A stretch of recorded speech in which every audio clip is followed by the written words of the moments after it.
ಎಲ್ಲರಿಗೂ ನಮಸ್ಕಾರ. ಬಹಳ ಖುಷಿ ಆಗ್ತಾ ಇದೆ. ಏನಂತಂದ್ರೆ ಈಗ ಈ ಪ್ಲೇಲಿಸ್ಟ್ ಅಲ್ಲಿ ನಾವು ಏನ್ ಮಾಡ್ತಿದೀವಿ, ಯೋಗಶಾಸ್ತ್ರ, ಯೋಗ ಸೂತ್ರ, ಪತಂಜಲಿ ಅವರು ಬರೆದಿರ್ತಕ್ಕಂಥ ಯೋಗ ಸೂತ್ರಗಳ ಬಗ್ಗೆ ಡಿಸ್ಕಸ್ ಮಾಡ್ತಾ ಹೋಗೋಣ. ಓಕೆನಾ? ಯೋಗ ಸೂತ್ರ ಅಥವಾ ಯೋಗ ಶಾಸ್ತ್ರ ಅಥವಾ ಯೋಗ ದರ್ಶನ, ಯೋಗ ಫಿಲಾಸಫಿ ಇದೇನಿತ್ತಲ್ಲ, ಇದರದ್ದು ಪಿತಾಮಹ ಪತಂಜಲಿ, ಮಹರ್ಷಿ ಪತಂಜಲಿ ಅವರು. ರೈಟಾ? ಅವ್ರದ್ದು ಡಿಟೇಲ್ಡ್ ಅವ್ರದ್ದು ಹಿಸ್ಟ್ರಿ ಬಗ್ಗೆ, ಅವರ ಡಿಟೇಲ್ಡ್ ಡಿಸ್ಕ್ರಿಪ್ಷನ್ಸ್ ಅನ್ನು ಆಮೇಲೆ ನಾವು ಡಿಸ್ಕಸ್ ಮಾಡೋಣ. But directly we will jump into ಯೋಗಶಾಸ್ತ್ರ. ನಮ್ಮ ಭಾರತದಲ್ಲಿ 10 ದರ್ಶನಗಳನ್ನ ನಾವು ಪ್ರಾಮುಖ್ಯತೆಯನ್ನು ಕೊಡ್ತೀವಿ. ಯಾವ್ಯಾವ ಅಂತಂದ್ರೆ ಭಾರತದಲ್ಲಿ 10 ದರ್ಶನಗಳು ಹುಟ್ಟುಕೊಂಡವು ಅಂತ. ಫಸ್ಟ್ಗೆ ಬರ್ತದೆ ಚಾರ್ವಾಕ ಮತ್ತು ಸಾಂಖ್ಯ.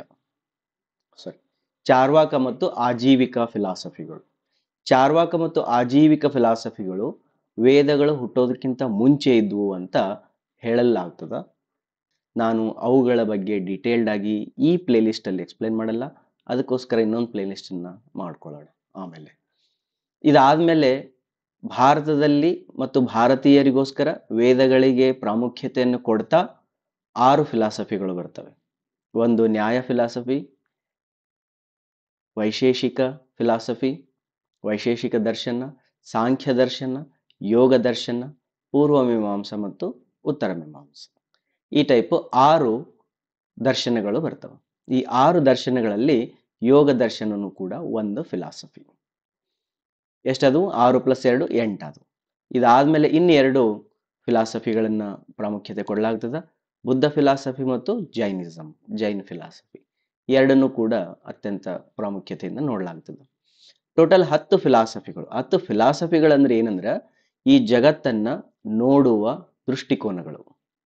ಈ ಜಗತ್ತನ್ನ ಹೆಂಗ್ ನೋಡ್ಬೇಕು, ನಾವು ಯಾವ ರೀತಿ ನೋಡಿ ಈ ಸಂಪೂರ್ಣ ಜಗತ್ತನ್ನ ಅರ್ಥ ಮಾಡ್ಕೊಳ್ಬೇಕು, ಮತ್ತು ನನ್ನ ಪಾರ್ಟ್ ಇನ್ ದಿಸ್ ವರ್ಲ್ಡ್, ಈ ಜಗತ್ತಿನಲ್ಲಿ ನನ್ನ ಪಾತ್ರ ಏನು ಅನ್ನೋದನ್ನ ನಾನು ಅರ್ಥ ಮಾಡ್ಕೊಳ್ಬೇಕಾದ್ರೆ ಯಾವುದಾದ್ರೂ ಒಂದು ಫಿಲಾಸಫಿಯನ್ನ ನನ್ನ ಜೀವನದಲ್ಲಿ ಅಳವಡಿಸಿಕೊಂಡ್ರೆ ಒಳ್ಳೆಯದು ಅಂತ ಈ ಪಿತಾಮಹರು ಹೇಳ್ತಾರೆ. ಅದರಲ್ಲಿ ಯೋಗ ಫಿಲಾಸಫಿ ಒಂದು. ಯೋಗ ಫಿಲಾಸಫಿ ಫಸ್ಟ್ ಸ್ಟಾರ್ಟ್ ಮಾಡಿರ್ತಕ್ಕಂಥದ್ದು ಪತಂಜಲಿ ಅವರು. ರೈಟಾ? ಈಗ ಸ್ವಲ್ಪ ಮೂಢನಂಬಿಕೆಗಳಿದಾವೆ ಯೋಗ ಅಂದ ತಕ್ಷಣ ಏನೆಲ್ಲ ಬರ್ತಾವ ಅಂತೇಳಿ, ಅದ್ರ ಬಗ್ಗೆ ನಾವು ಇಲ್ಲಿ ಡಿಸ್ಕಸ್ ಮಾಡೋಣ. ಅದಾದ್ಮೇಲೆ ಮುಂದಿನ ವಿಡಿಯೋದಲ್ಲಿ ಡೀಟೇಲ್ಡ್ ಆಗಿ ಹೋಗ್ಲಿಕ್ಕೆ ಶುರು ಮಾಡೋಣ. ಯೋಗ ಅಂದ ತಕ್ಷಣ ಮೂಢನಂಬಿಕೆಗಳು ಏನದಾವ ಅಂದ್ರೆ, ಆಸನಗಳನ್ನು ಮಾಡೋದು. ಅರ್ಥಾಯ್ತಾ? ನಿಂತ್ಕೊಂಡು ಆಸನಗಳು, ಕುಂತ್ಕೊಂಡು ಆಸನಗಳು, ಮಲ್ಕೊಂಡ ಆಸನಗಳು ಮತ್ತು ಬೆನ್ ಕೆಳಗಡೆ, ಹೊಟ್ಟೆ ಕೆಳಗಡೆ ಆಸನಗಳನ್ನ ಮಾಡೋದು, ಅಥವಾ ಪ್ರಾಣಾಯಾಮ, ಧ್ಯಾನ ಇವೆಲ್ಲ ಬರ್ತಾವ ಅಂತ.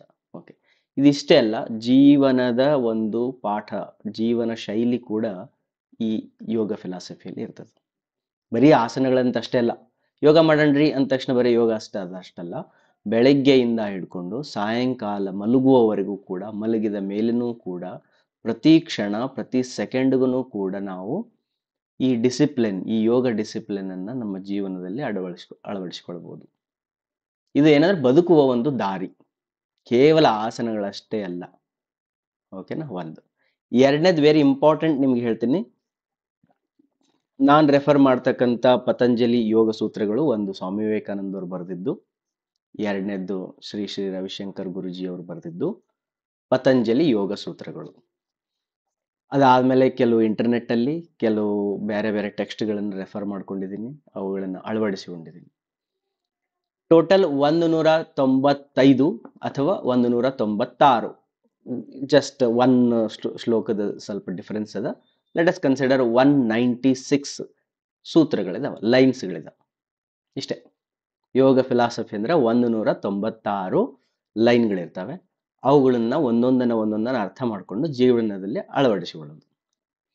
196 ಲೈನ್ಗಳಲ್ಲೂ ಕೂಡ ಯಾವ ಲೈನಲ್ಲೂ ಕೂಡ ನಿಮ್ಗೆ ಈ ಡಿಸ್ಕ್ರಿಪ್ಷನ್ಸ್ ಬರಂಗಿಲ್ಲ. ಪದ್ಮಾಸನ ಹಾಕುವುದು ಹೇಗೆ, ವಜ್ರಾಸನ ಹಾಕುವುದು ಹೇಗೆ, ಶವಾಸನದಿಂದ ಆಗುವ ಬೆನಿಫಿಟ್ಸ್ ಯಾವುವು, ಪಶ್ಚಿಮೋತ್ತಾಸನ, ಪೂರ್ವೋತ್ತಾಸನ, ಸೂರ್ಯ ನಮಸ್ಕಾರದ ವಿಧಗಳು, ಸೂರ್ಯ ನಮಸ್ಕಾರ ಹೆಂಗೆ ಮಾಡಬೇಕು, ಪ್ರಾಣಾಯಾಮದಲ್ಲಿ ಕಪಾಲಿಭಾತಿ ಹೆಂಗೆ ಮಾಡಬೇಕು, ಇವು ಯಾವೂ ಕೂಡ ಪತಂಜಲಿ ಯೋಗ ಸೂತ್ರದಲ್ಲಿ ಹೇಳಲಾಗಿರುವುದಿಲ್ಲ. ನಿಮ್ಗೆ ಅವು ಕಾಣಂಗಿಲ್ಲ. ಅವು ಪತಂಜಲಿ ಯೋಗ ಸೂತ್ರಗಳು ಏನ್ ಹೇಳ್ತಾವಂತಂದ್ರೆ, ನೀ ಹಿಂಗ್ ಮಾಡಿದ್ರ ಹಂಗ್ ಸಿಗ್ತದ, ಅದರಿಂದ ಇದು ಸಿಗ್ತದೆ, ಡೆಫಿನಿಷನ್ಸ್ಗಳು ಸಿಗ್ತಾವ, ಜೀವನದ ಅರ್ಥ ಸಿಗ್ತದ, ಅವುಗಳನ್ನು ಮಾತ್ರ ತಿಳ್ಕೊಳ್ಳೋದು. ಓಕೆ, ನಾ ಈ ವಿಡಿಯೋ ಏನು ಪ್ಲೇ ಲಿಸ್ಟ್ ಏನು ತೋರಿಸಿದನಲ್ಲ, ಈ ಎಂಟೈರ್ ಪ್ಲೇ ಲಿಸ್ಟ್ ಅಲ್ಲಿ ನಿಮಗೆ ಎಲ್ಲೂ ಕೂಡ ನಾನು ಆಸನಗಳನ್ನು ಮಾಡಿ ತೋರಿಸುವುದಿಲ್ಲ.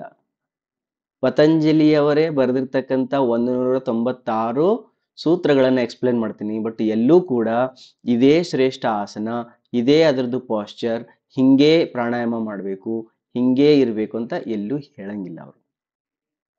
ಅರ್ಥಾಯ್ತಾ? ಈ ಪತಂಜಲಿ ಯೋಗ ಸೂತ್ರಗಳು 196 ಬಂದ ಮೇಲೆ ಬೇರೆ ಬೇರೆ ವಿದ್ವಾಂಸರು, ಐ ಥಿಂಕ್ ಪತಂಜಲಿಯವರನ್ನು ಇನ್ಕ್ಲೂಡ್ ಮಾಡಿಕೊಂಡು ಬೇರೆ ಬೇರೆ ವಿದ್ವಾಂಸರು ತಮ್ಮ ತಮ್ಮ ಅನುಭವಗಳನ್ನು ಹಾಕ್ತಾ ಹಾಕ್ತಾ ಹಾಕ್ತಾ ಹಾಕ್ತಾ ಅನೇಕ ಭಾಗಗಳು ಬಂದಿದ್ದಾವೆ. ಪ್ರಾಣಾಯಾಮ ಅಂತನೇ ಒಂದು ದೊಡ್ಡ ವಿಂಗ್ ಅದ, ಆಸನಗಳೇ ಅಂತ ಒಂದಿದ, ಸೂಕ್ಷ್ಮ ಆಸನಗಳು ಅಂತ ಬರ್ತದ, ಸೂಕ್ಷ್ಮ ವ್ಯಾಯಾಮ ಅಂತ ಬರ್ತದ, ವ್ಯಾಯಾಮ ಅಂತ ಬರ್ತದ, ಅದಾದ್ಮೇಲೆ ಜಿಮ್ನಾಸ್ಟಿಕ್ ಅದು ಬರ್ತದ. ಈ ರೀತಿ ನಿಮಗೆ ಅನೇಕ ಮೆಡಿಟೇಷನ್ ಅಲ್ಲೂ ಕೂಡ ಅನೇಕ ರೀತಿಯ ಮೆಡಿಟೇಷನ್ಗಳು ಬರ್ತವೆ. 196 ಅವುಗಳನ್ನೇ ಆಧಾರವಾಗಿಟ್ಟುಕೊಂಡು ಎಂಟೈರ್ ಯೋಗ ಫ್ಯಾಟರ್ನಿಟಿ ಹೊರಗಡೆ ಬರ್ತದೆ. ಅರ್ಥಾಯ್ತಾ? ದೇರ್ಫೋರ್ ಈ 196ರಲ್ಲಿ ಜೀವನವನ್ನ ಕಲಿಯುವುದನ್ನ ತಿಳಿಯೋಣ. ಆಸನಗಳೇನಿದಾವಲ್ಲ, ಎಕ್ಸರ್ಸೈಸ್ ಮಾಡೋದು, ಬಾಡಿ ಬೆಂಡ್ ಮಾಡೋದು, ವೇಟ್ ಲಾಸ್ ಮಾಡ್ಕೊಳೋದು, ಹೆಲ್ದಿ ಇರೋದು, ಅದು ಒಂದು ಪಾರ್ಟ್ ಆಫ್ ದ ಯೋಗ ದರ್ಶನ. ಅದು ಒಂದು ಪಾರ್ಟ್ ಆಫ್ ದ ಯೋಗ ದರ್ಶನ, ಅದೇ ಎಲ್ಲ ಅಲ್ಲ. ಬಟ್ ಕಲಿಯುವುದು ಬಹಳ ಇದೆ. ಬಿಕಾಸ್ 24 ತಾಸಲ್ಲಿ ನೀವು ಭಾಳ ಅಂದ್ರೆ 1 ತಾಸು ಯೋಗ ಮಾಡ್ಬೋದು, ನೀವು ಅನ್ಕೊಂಡಿದ್ದು ಯೋಗ ಮಾಡ್ಬೋದು, ಅಥವಾ 2 ತಾಸು ಮಾಡ್ಬೋದು, ಬೆಳಗ್ಗೆ 1 ತಾಸು, ಸಾಯಂಕಾಲ 1 ತಾಸು. ಬಟ್ ಉಳಿದ 22 ತಾಸು ಏನು ಮಾಡಬೇಕು, ಅದು ಈ 196 ಸೂತ್ರಗಳಲ್ಲಿ ಬರೆಯಲಾಗಿರ್ತದೆ. ಅವುಗಳನ್ನು ಒಂದೊಂದ ಬಹಳ ಡಿಟೇಲ್ಡ್ ಆಗಿ ಹೋಗ್ತಾ ಹೋಗಿ. Right? Thank you very much.